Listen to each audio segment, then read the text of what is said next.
Hi, I'm Roman Spond, owner and founder of Inner Strength Studios in Watertown and West Roxbury. I've developed these real powerful talks as a gift to you.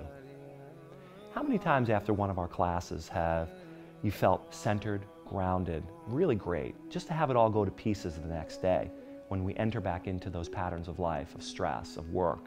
These real powerful talks are going to be helpful when you can't get to class.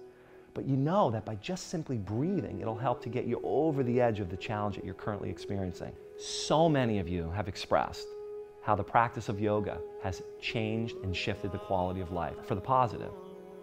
I'm here to tell you it's not just because of the physical work you do, but it's because of three basic points. The physical is a huge piece, how you hold your body, how you breathe. It really makes a difference. What you focus on and the meaning that you make of life's events, that's what really shifts. Those three together gives you that sense like you're really growing and that you're not at the effect of life's challenges, but you actually have a little bit of self-control. Not a little bit, a lot of it. Each and every one of our yoga classes here at Inner Strength has as its intention those 3 points. We begin by posturing your physical body and turning your attention away from the grand scheme in the mind and onto your physical body and into your breath. We focus your attention. And in that moment, you realize that you do have focus, you are aware, and that you actually can focus it. In each and every one of our yoga classes, my teachers and I also offer the rich tradition of the teachings of yoga. One of those traditions of the teaching of yoga is, regardless of gain or loss, birth or death, success or failure, we must remain calm. That's a very valuable perspective to have as we pursue what's important to us in our lives. As the owner and founder of Inner Strength, what I've been taught is to seek out experts that I believe can teach me something. And this is what I've done with our team here at Inner Strength. Every one of our leaders here has a unique perspective in this world, and yoga has touched their lives. In this session of real powerful talks, we'll be meeting with Lauren Starr. Lauren is my senior teacher. She's been with us for about 10 years now. She co-leads our teacher trainings at Inner Strength, as well as workshops. Where is perfection? And in your opinion, what is perfection? Great question. So I have been thinking a lot about these ideas of perfection and also the idea of imperfection. And perfection and imperfection are really just made up in our minds. So when we're looking towards our mind for the way things should be in reality, that's messed up. When we're looking to our own mind, some idea we've had about the way my body should look, or the number I want to see on the scale, or the number I want to see in my bank account, or the way other people should behave towards me, I'm sort of trying to stuff reality, stuff other people into a box, or my mind, right? So when we're on the mat and we're working with coming into the present moment over and over and over, we start to take the attention away from our mind and away from this idea of what's perfect. I'm sure you know, sometimes we see students who are in class and they want to get their pose to look a certain way. Some of them really struggle with that. You can see their face become all tense, or their breathing stops, or they forget to, enjoy what they're doing because they're looking for some perfect manifestation of the posture. And that all happens when we have these ideas in our mind, the idea of perfection or imperfection. I'm sure you've heard there's this thing people say about brides oftentimes on their wedding day, that brides sometimes miss their wedding or they don't enjoy their wedding because there's this idea some brides have that it has to be perfect, and they spend the whole day checking on the flowers and is the entree coming out on time, et cetera, these little details that in their mind are going to make the day perfect, when in fact, as we all know, what makes a day perfect is a bride enjoying her groom and enjoying her guests and the dancing and all that sort of thing. It's interesting you say perfect, because in its Latin roots, the word perfect means, one's potential in that moment. Rather than, as what I hear you saying is, and I'm sure most of our students, and I've been guilty of this before as well, looking at perfect as an unattainable, almost archetype that's created by the mind. For the students that are viewing these real powerful talks, what specifically would you have them do, both on the mat in the actual physical pose and the metaphor of the pose, which is a challenging situation in life. Great. So whether they're on the mat or they're sitting in their car seat or they're at work or they're with 3 kids at home, any of those situations, ground down, feel your feet on the floor, feel the breath coming in and out through your nose, and take a look at what your eyes are seeing without judging it. That's so simple. How refreshing is it, Lauren, to really have the answer, to be so readily available and simple? Isn't it refreshing? It's refreshing, and it works every time, and it's free. Why don't we do it? Yeah. Well, I think a lot of people literally just get distracted, or they don't know about it. Yeah. Sometimes, if you've never had access to some of this information, some of this powerful wisdom that we learn in yoga, then you might not know anything different but to, make more money, buy new things, whatever it is we pursue in life, travel to new countries, I don't know. And yet just with this simple knowledge of being able to ground ourselves, embody ourselves, and see life as a game, or life is to be lived forward. You can't just be in your mind about it and expect to really enjoy it. The real enjoyment comes with being surprised. And sometimes surprises are nice and sometimes they're ugly, but the whole idea of being in the present moment is that I can deal with whatever's arising in front of me.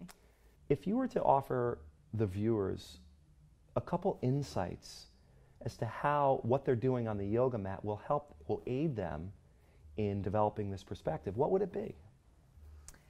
If a student is in, let's say, warrior number 2, and their front leg is burning, as a teacher, I'll remind them to think about their fingertips and the expression on their face. And then with practice, they can feel for themselves, oh, I've got the ability to take my attention or my mind from, in this case, my burning leg in Warrior 2, to something else. And with practice, we can do that off the mat as well. So if there's something going on in my life that's bothersome, that I'm obsessing about, for instance, using that same analogy, I can develop the ability to take my mind off of that issue and focus on this conversation or on my daughter or whatever it is that I need to do at that moment. I think, that's it. Why is focusing so important when you're on the yoga mat? And the strength that you gain from focusing, how does that really show up in someone's everyday life? Focusing the eyes is almost an analogy, because we literally are focusing the eyes, like you said, when you're in a certain position, rather than looking around the room or looking at your neighbor who's practicing the same pose, judging yourself. No, you just want to put the eyes on one spot. And you'll notice when you practice that putting the eyes on one spot isn't easy, because you want to look around the room. You want to look at the teacher, you want to look at the person with a nice outfit next to you, or whatever it is that you're drawn to.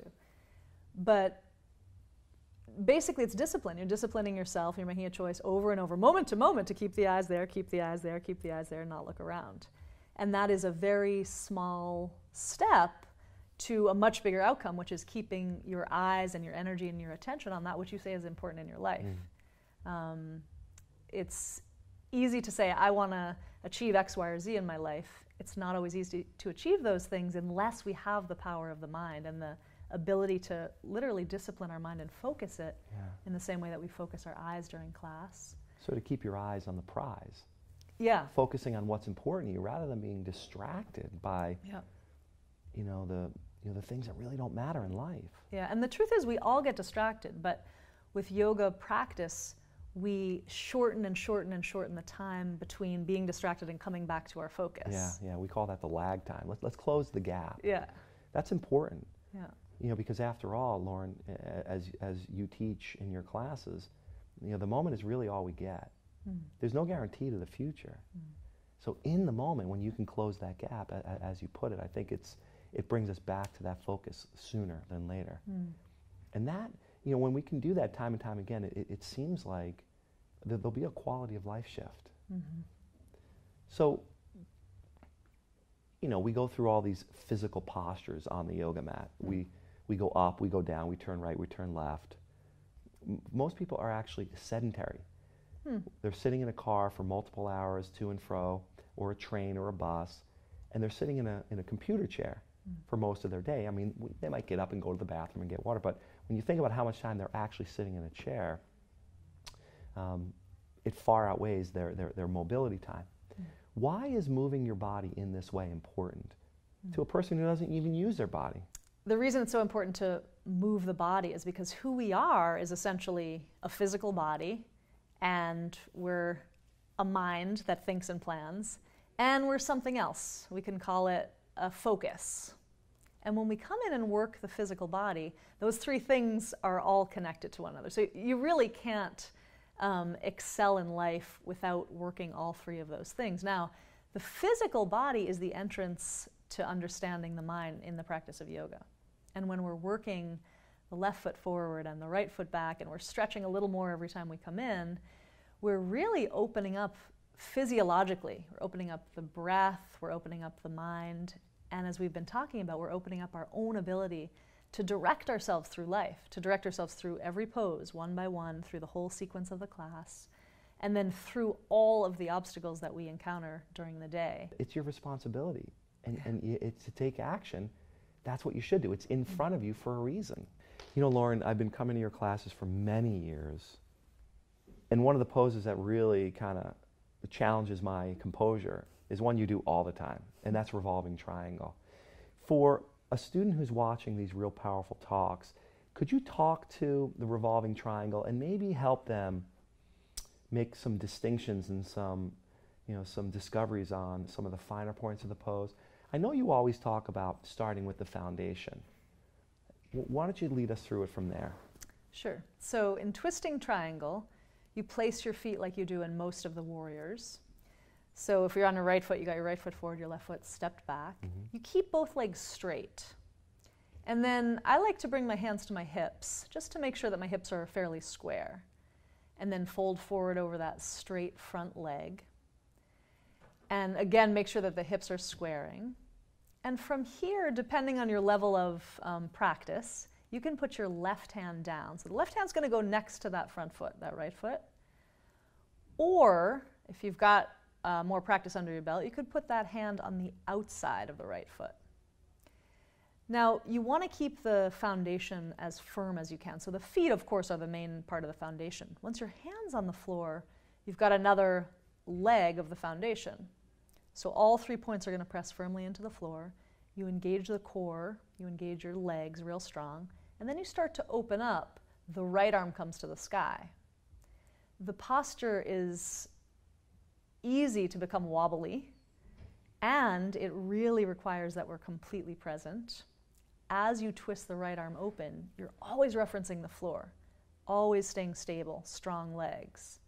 As you look up to where your right hand is, you're coming into the full pose. So the right hand's in the sky, you're looking up to the right hand, you're twisting the chest up. The twist, the chest follows the gaze up to the ceiling. And all the while, you're still rooted in the feet, rooted in the standing hand, legs are strong, hips are squared. And that's twisting triangle. Awesome.